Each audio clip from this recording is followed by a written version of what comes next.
Assalamualaikum warahmatullahi wabarakatuh. Selamat datang kawan-kawan semua di channel Riam Biru.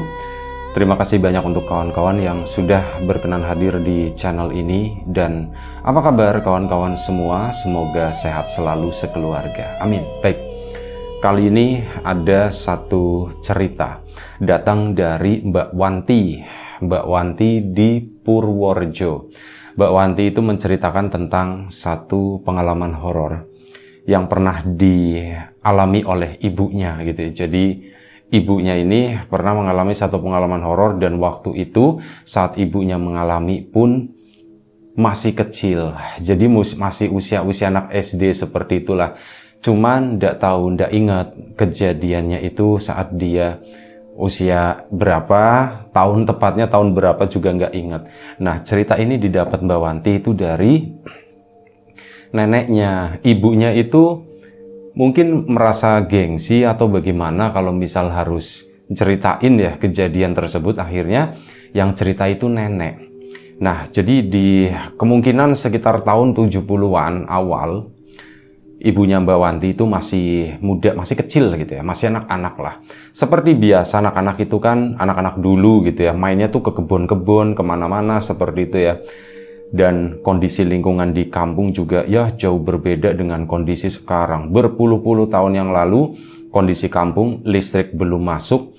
Kalau malam itu lumayan cukup mencekam. Selain banyak ya mitos-mitos, banyak isu-isu mengenai hantu, setan, termasuk juga maling gitu ya. Itu adalah sesuatu yang menjadi momok buat warga. Dan di tahun 70-an tersebut itu kan lumayan dekat dengan ya ada beberapa peristiwa-peristiwa besar yang mewarnai gitu ya sejarah Indonesia waktu itu. Warga pun ya rasa ketakutan itu masih ada, hidup itu benar-benar sangat hati-hati ya. Dan di kampungnya Mbak Wanti itu ada seseorang yang boleh dibilang menjadi inspirasi ibunya Mbak Wanti. Anggap aja ibunya Mbak Wanti itu namanya Mbak Ida gitu ya, Bu Ida. Nah, ini sewaktu masih kecil, si Ibu Ida atau Mbak Ida kecil ini itu pernah ngefans sama seseorang. Sama-sama di kampung juga. Dia bukan primadona atau apa, tapi ndak tahu, sama perempuan juga gitu ya. Usianya tuh usia remaja lah, perawan tanggung gitu ya. Dan ini si Mbak Ida ini itu ngefans banget sama dia. Karena apa? Mbak ini namanya yang di fans itu namanya Mbak Sri, Mbak Sisri gitu ya, atau biasa dipanggil Mbak Sri. Nah, si Mbak Sri ini punya kebiasaan itu naruh sisir di tengah rambut begini, srek, kayak biar poninya tuh nggak jatuh ke depan ya, jadi diketengahin kayak gitu. Nah, menurut Mbak Ida kecil, Mbak Sri itu saat kondisinya seperti itu, saat dibegini itu cantik banget. Aku itu pengen seperti Mbak Sri gitu ya. Iya, aku pengen punya sisir, terus pengen rambutku tak begituin. Cuman apa? Kalau misal mau minjem sisir sama ibu ya mana boleh gitu kan. Itu satu-satunya sisir di rumah. Pasti nggak boleh. Kalau buat mainin aku ngacak begini, itu perasaan keren banget. Tapi Mbak Ida itu kan ndak berani atau ndak bisa bawa sisir itu keluar. Pernah sekali itu diomelin sama ibunya, sisir dibawa-bawa, kata ibunya. Ibu kalau mau sisiran piye gitu kan, gimana ibu kalau mau sisiran? Ya bu cuman buat enggak, jangan mainan sisir gitu ya. Kita nggak punya sisir yang lain. Mungkin ya di tahun 70-an tersebut yang namanya sisir itu masih jarang, nggak segampang kayak sekarang gitu ya. Kalau dulu mungkin saat mau beli sisir ya harus ke pasar dulu, itu pun kalau ada yang jual. Ya begitulah pokoknya kondisi itu ya, sisir itu masih sesuatu yang berharga. Nah, waktu pun berlalu, tetap Mbak Ida itu ngefans sama yang namanya Mbak Sri itu saat dibeginiin. Oh, kalau ngeliat Mbak Sri, iya Mbak Sri itu keren banget dibegituin rambutnya. Aku tuh pengen seperti itu. Dan sebelum kita lebih jauh dalam cerita, mohon izin numpang dagangan dulu. Bawang gorengnya Wiji, bawang goreng renyah digoreng sendiri, bawang goreng premium tanpa campuran apapun, tanpa tepung, tanpa micin, tanpa singkong, tanpa yang lain-lain. Dan Ya, ada beberapa ukuran di sini. Monggo kawan-kawan yang berminat bisa disesuaikan dengan kebutuhan. Terima kasih untuk kawan-kawan yang kemarin sudah sempat memesan bawang gorengnya. Terima kasih banyak sudah ngelarisin ya. Untuk kawan-kawan yang belum sempat memesan, ya ditunggu aja pesanannya. Dan untuk kawan-kawan yang sudah join jadi mitranya Wiji juga terima kasih banyak. Untuk kawan-kawan yang mungkin belum bergabung bisa dibuka nyewiji.com di sana ya. Itu aja, kita lanjut lagi cerita dari Mbak Wanti tadi ya. Nah, ini ibunya Mbak Ida itu kan ngefans banget. Kepikiran terus pokoknya apa-apa, aku tuh pengen kayak Mbak Sri, aku tuh pengen kayak Mbak Sri. Dan pada suatu saat, namanya anak-anak gitu kan, ya mainnya di kebonan seperti itu di antara pohon-pohon kelapa dengan teman-temannya yang lain. Sampai pada suatu saat, ini si Mbak Ida tadi, teman-temannya itu udah pada pulang. Ini tuh siang-siang, tengah hari seperti itu menjelang ya, dan anak-anak yang lain itu kan udah pada dipanggilin sama ibunya. Pulang, udah siang.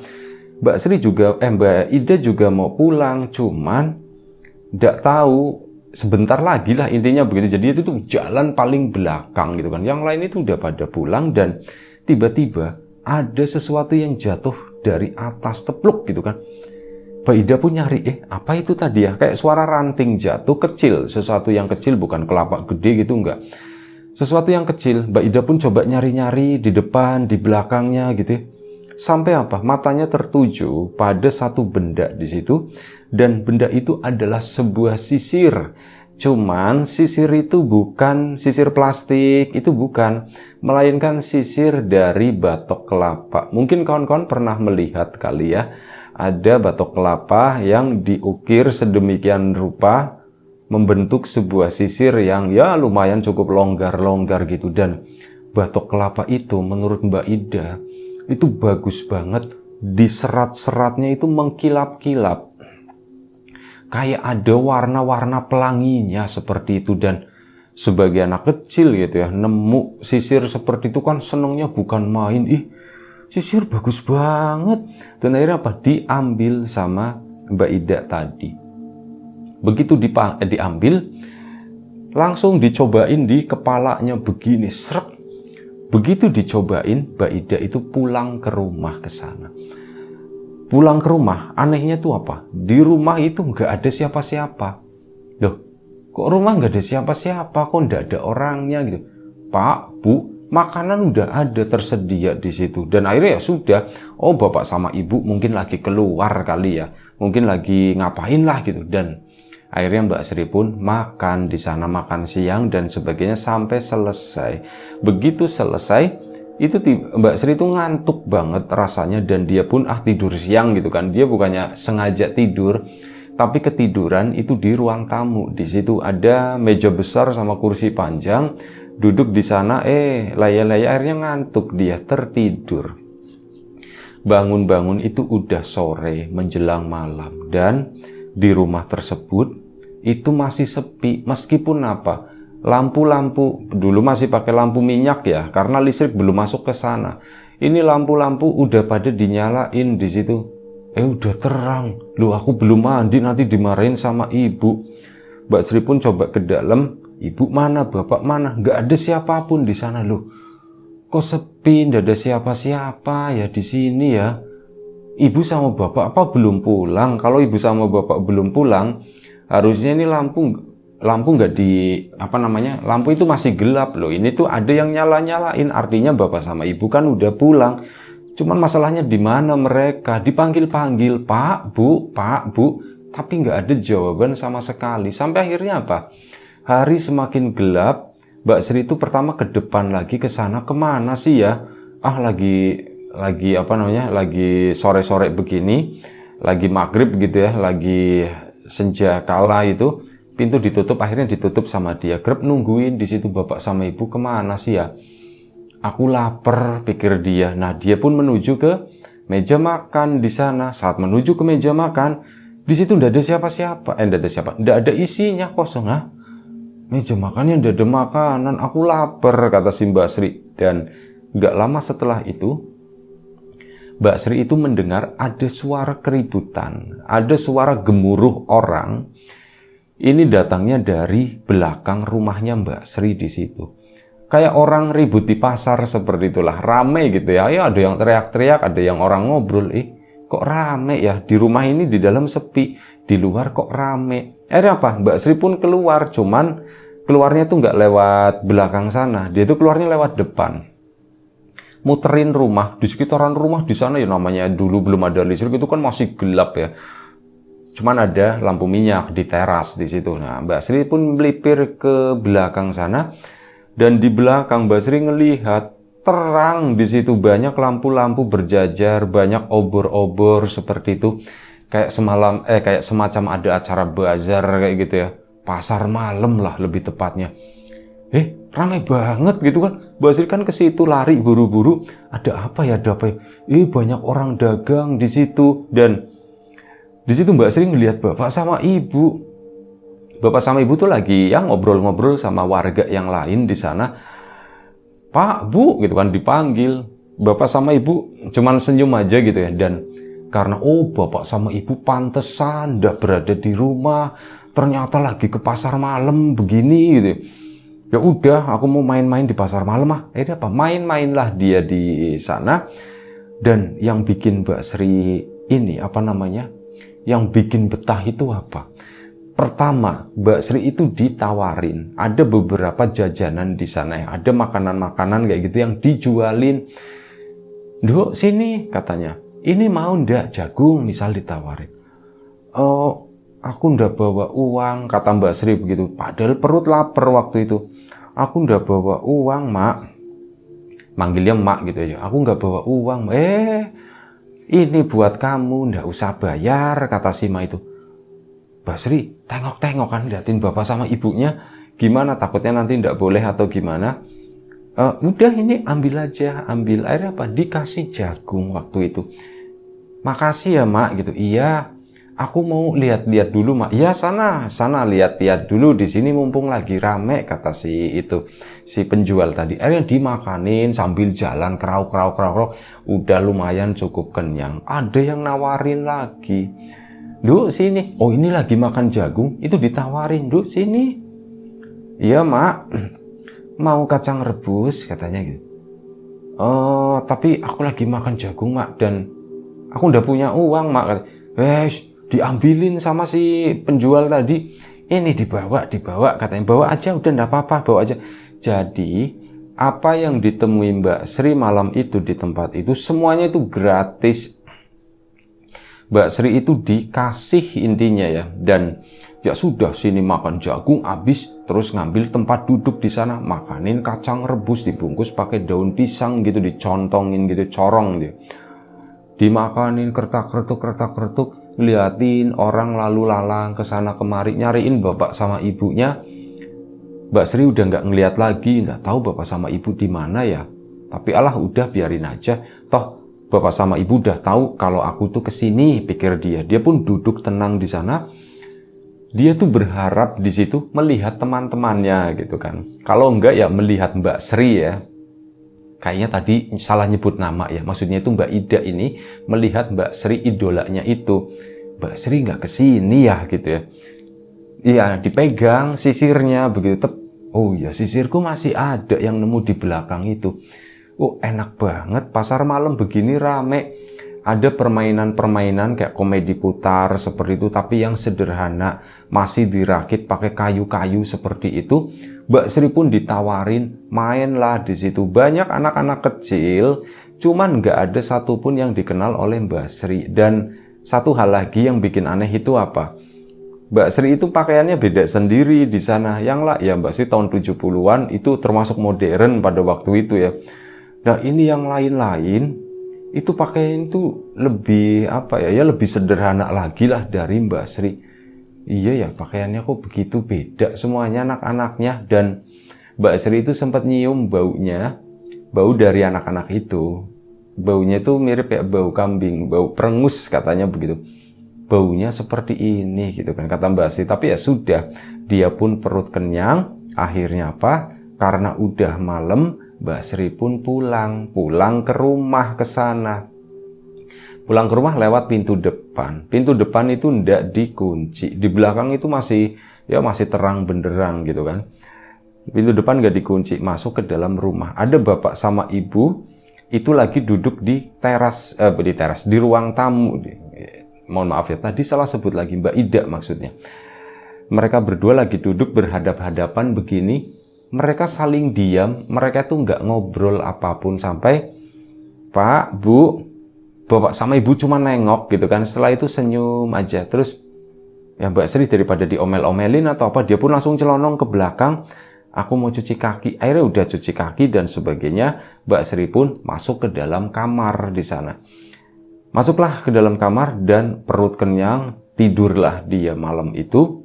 Tidur kan, tidur pules. Dan Mbak Ida tadi pagi-paginya itu bangun. Nah begitu bangun, lagi-lagi rumahnya itu sepi. Loh, rumahnya kok sepi lagi? Bapak sama ibu kemana lagi? Mbak Sri pun keluar rumah, kali ini ke belakang, keluarnya ke sana. Dan Mbak Ida, ini mohon maaf ya, salah sebut nama terus, Mbak Ida ya. Nah, Mbak Ida ini ke belakang sana. Begitu sampai di belakang, ruangan belakang itu, mendengar ada suara-suara. Suaranya rame kayak semalam. Akhirnya kan dibuka, jegreng. Begitu dibuka, Mbak Sri pun ngelihat pasar itu. Pasar semalam masih buka. Cuman bedanya, kalau semalam itu kan obor dinyala-nyalain. Kalau ini kan enggak, kondisi pagi, lumayan cukup rame. Di belakang rumahku, ternyata pasar, dibikin pasar.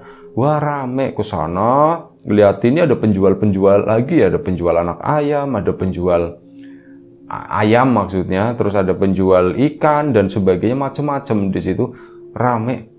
Aku belum makan. Lagi-lagi Mbak Sri itu dipanggil sama pedagang di situ. "Do sini, kamu belum makan kan? Ini makan dulu." Akhirnya dimakan sama Mbak Sri sambil duduk. "Rumahmu di mana?" ditanyakan sama si mbah-mbah itu, penjual makanan lah waktu itu. Nggak tahu nasi, nggak tahu apa, nggak tahu tiwul, nggak tahu apa gitu. Nah, udah ditanya-tanya, "Rumahmu di mana?" "Rumahku di situ, Mbah, itu rumahku." Nah, Mbak Sri ngelihat ke sana, rumahnya itu ndak ada. Mbak Sri lagi, Mbak Ida gitu ya. Mbak Ida ngelihat ke sana, itu rumahnya ndak ada. "Hah? Rumahku ndak ada, Mbah," katanya. "Ya ndak apa-apa, nanti balik lagi, makan dulu, nanti rumahnya balik lagi," kata si Mbah. Dan Mbak Ida pun dengan entengnya, ya sudah gitu ya, mungkin bener apa yang dikatain sama nenek-nenek ini. Sampai akhirnya apa, sudah main-main di situ sekitar 1 jam, selesai. Mbak Ida pun balik ke rumah ke sana.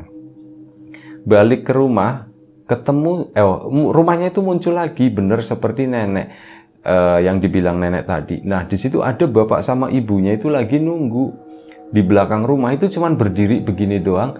Mbak Sri pun ke sana. "Pak, Bu, Mbak Sri itu belum mandi loh dari kemarin," gitu. Cuman dia nggak kepikiran karena Mbak Sri lagi, Mbak Ida maksudnya. Apa namanya? Dia tuh nggak kepikiran mandi dan sebagainya. Itu ke sana. Lagi-lagi nyapa bapak sama ibu. "Pak, Bu." Bapak sama ibu itu cuman senyum. Dan Mbak Ida kayak mulai menyadari, bapak sama ibu kok aneh ya, aku kok nggak dimarahin. Biasanya kan kalau aku main-main terus itu suka dimarahin. Dan aku udah sekolah. Dia baru nyadar, aku udah sekolah, tapi kok bapak sama ibu ndak marah, kata Mbak Ida. Dan ya udah, dia pun pulang ke rumah ke sana, masuk ke dalam kamar, diem aja di situ, ketakutan. Takutnya nanti dimarahin. Soalnya apa, Mbak Ida itu ndak sekolah, ndak masuk sekolah, bahkan nggak kepikiran sekolah sama sekali. Sampai siang, bapak sama ibu nggak ada tanda-tanda masuk ke rumah. Mbak Ida pun keluar kamar ke sana ngecek. Lagi-lagi mereka berdua itu duduk di ruang tamu di situ, seperti orang lagi ngobrol, tapi mereka nggak ngobrol. Mbak Ida pun ke sana lewat, nggak dimarahin, bahkan nggak disapa, nggak apa, cuma nengok. Bapak sama ibu itu cuma senyum. Bapak sama ibu kok nggak marah. Lagi-lagi kepikiran seperti itu Mbak Ida, dan dia baru nyadar, aku juga belum mandi, katanya. Bajuku masih sama-sama kayak kemarin. Dan dia ke belakang, nggak rewel, nggak minta ini itu. Mbak Ida pun mandi, pakaiannya dilepas, gebyur. Begitu udah selesai, masuk ke dalam kamar. Mbak Ida buka lemari. Begitu buka lemari, di dalamnya itu kosong, nggak ada apa. Nah, lemariku kok ndak ada isinya gitu. Jangan-jangan bapak sama ibu marah, bajuku, pakaianku dibakar semua. Soalnya begitu Mbak Ida, kalau misal dia lagi ngadat ya, apalagi rewel gitu ya, ini bapak sama ibunya misalkan marah, ngancamnya tuh begitu, nanti bajumu tak bakarin semua nanti, ngancamnya seperti itu. Nah, hari itu buka lemari, Mbak Ida nggak ngelihat satupun pakaiannya, lemari itu kosong, dan jangan-jangan pakaianku udah dibakar semua. Gini gimana ya? Terus akhirnya apa? Mbak Ida pun balik ke belakang, ngambil bajunya yang tadi. Itu dikumpulin dari keranjang gitu ya. Dipakai lagi sama si Mbak Ida. Jadi belum ganti baju. Akhirnya apa? Makin merasa takut. Dia kalau misal pergi ke belakang sana, itu yang ada nanti tambah bersalah. Mendingan aku diam di kamar, aku mau belajar, kata si Mbak Ida. Dan akhirnya dia masuk ke dalam kamar, nyari tas sekolahnya pun ndak ada. Yo tambah ketakutan. Jangan-jangan tas sekolahku juga dibakar semua. Dan di situ Mbak Ida baru nyadar kalau di kamarnya itu ndak ada barang-barang dia satupun. Kok ndak ada apa-apa ya di kamarku gitu kan. Dan akhirnya apa? Mbak Ida itu nyari sesuatu di sana. Itu ada benda kecil, kawan-kawan, cermin kotak gitu ya. Ini yang ya cerminnya sangat sederhana lah. Kotak, bingkainya itu pakai bingkai seng itu pun bekas kaleng apa begitu ya. Entah batu baterai, pokoknya yang seng begitu, kaleng apa. Nah, itu di balik sisinya, sisi yang dalam itu yang warnanya silver, warnanya emas, itu jadi bingkainya. Nah, di belakangnya itu pakai kawat, dan itu berdiriin begini seperti bingkai foto gitu. Nah, Mbak Ida ngelihat cermin itu diambil, dia pun ngaca. Satu-satunya barang yang ada itu di situ. Dia ngaca, begitu ngaca Mbak Ida, ada sesuatu yang terjadi di sana. Di balik cermin tersebut memang ada bayangannya Mbak Ida ada di situ, tapi kayak ada remeng-remeng di sana. Ida pulang sini, seolah-olah ada yang manggil-manggil, dan yang manggil-manggil itu adalah neneknya Mbak Ida. Si Mbah di situ di dalam kaca. Mbak Ida kan nengok ya ke samping kanan kiri, tidak ada apa-apa. Si Mbah kok di dalam kaca di situ. Sini Nduk, pulang, kata si nenek itu begitu. Mbak Idanya kan bingung, aku pulang. Mbah, orang aku di rumah Mbah. Tapi si nenek itu mungkin kayak nggak denger atau bagaimana ya. Sini pulang. Mbak Ida samar-samar dengar suaranya, tapi kecil banget. Sampai akhirnya apa? Mbak Ida pun diam aja di kamar. Kok nenek ada di itu ya? Kayak lihat HP mungkin zaman sekarang gitu ya, lagi video call atau seperti itu ya. Cuman itu di kaca. Kok nenek ada di situ ya? Bingung kan. Dan akhirnya apa? Mbak Ida baru menyadari satu hal. Dia saat ngaca kan ngelihat bayangan mukanya. Nah, di sini dia itu kan ngelihat ada sisir itu ya, sisir yang dari batok kelapa. Yang dilihat Mbak Ida di dalam cermin itu bukan sisir batok kelapa, melainkan tangan begini sepotong, srek gitu ya. Ini sela-sela jarinya tuh jadi kayak sisir itu, kayak megangin kepalanya Mbak Ida. Di situ, kok tangan jadi tangan? Itu kan diambilkan sama Mbak Ida, srek, dilepasin si batok kelapanya tadi, dijatuhin, dibuang begitu. Dan saat diambil Mbak Ida ngeliatnya itu batok kelapa, cuman akhirnya karena dia takut dibuang kan. Nah, begitu dibuang, Mbak Ida itu tiba-tiba kayak pusing, kayak gelap seperti itu. Dan tahu-tahu begitu dia melek, dia itu udah berada di dalam kamar udah berada di dalam kamarnya sendiri, seolah-olah ya nggak berpindah tempat. Tapi apa, barang-barang dia itu udah kembali. Beberapa mainan atau apa gitu ya, itu ada di sana di meja kamarnya. Ada pisau yang diselipin di itu, pokoknya di tembok di situ. Ada lagi, sekarang ada bajuku, ada nggak bajuku. Akhirnya dia buka lemari, itu ada semuanya. Nah, setelah itu baru Mbak Ida keluar kamar, teriak-teriak, manggil-manggil, bapak, "Ma," gitu kan, dipanggil. Nah, bapak sama ibunya langsung gedebuk-gedebuk, Ida, Ma, Ida ketemu, Ma, Ida ketemu." Ribut di sana dan akhirnya langsung rame di situ, warga pun pada datang. Nah, jadi begini, Mbak Ida itu sudah hilang kurang lebih sekitar 5 hari. Benar-benar hilang tanpa jejak. Kemana itu ndak tahu. Warga itu sampai panik, sampai ya nyariin itu ya, yang pakai pemukul-pemukul apa gitu ya, mitos-mitos itu semuanya dikerjain keliling kampung, ndak menemukan. Di saat orang tuanya Mbak Ida sendiri kayak udah mulai pasrah dan warga juga udah capek, tiba-tiba Mbak Ida itu keluar kamar dengan sendirinya. Dan akhirnya apa? Mbak Ida kan cerita semua ke orang-orang yang ada di situ, ke bapak ibunya, ke neneknya dan sebagainya, termasuk yang ngelihat kaca, ada neneknya tersebut. Nah, neneknya itu ternyata dia tuh lagi megang kaca begini, terus sambil membayangkan doang, kayak sambil berdoa sebisanya, memohon gitu. "Ya Gusti, Mbok yo," gitu, "cucuku ditunjukin," gitu ya.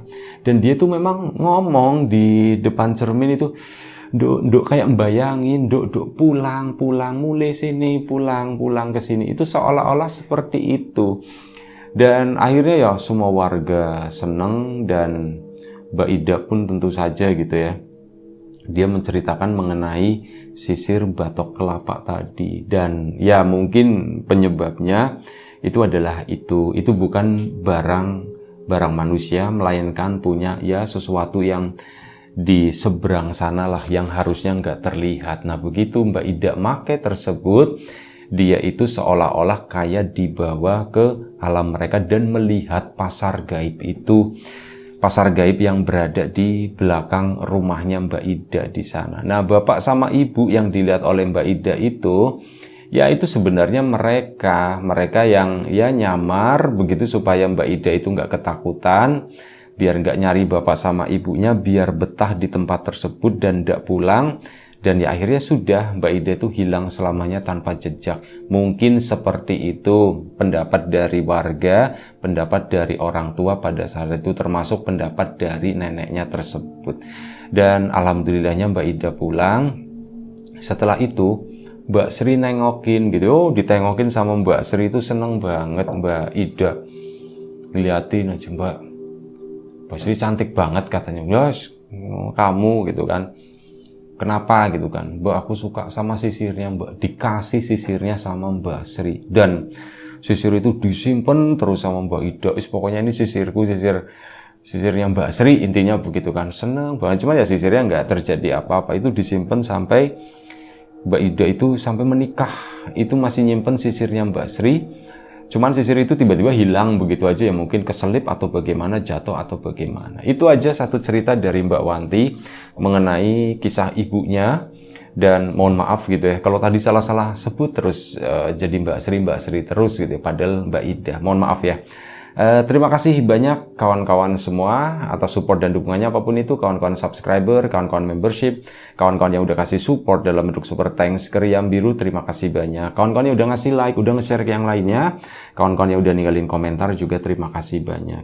Kawan-kawan yang sudah memesan bawang gorengnya Wiji, tak lupa terima kasih banyak. Yang belum sempat memesan, ditunggu pesanannya. Dan doa terbaik dari kami untuk kawan-kawan semua, semoga selalu diberi kemudahan dalam hal apapun, termasuk kemudahan dalam hal rizki. Yang sakit segera diberi kesembuhan, yang sehat tetap dijaga kesehatannya. Baik, sampai jumpa di episode selanjutnya Riam Biru. Jaga kesehatan kawan-kawan semuanya. Sekali lagi terima kasih banyak. Assalamualaikum warahmatullahi wabarakatuh.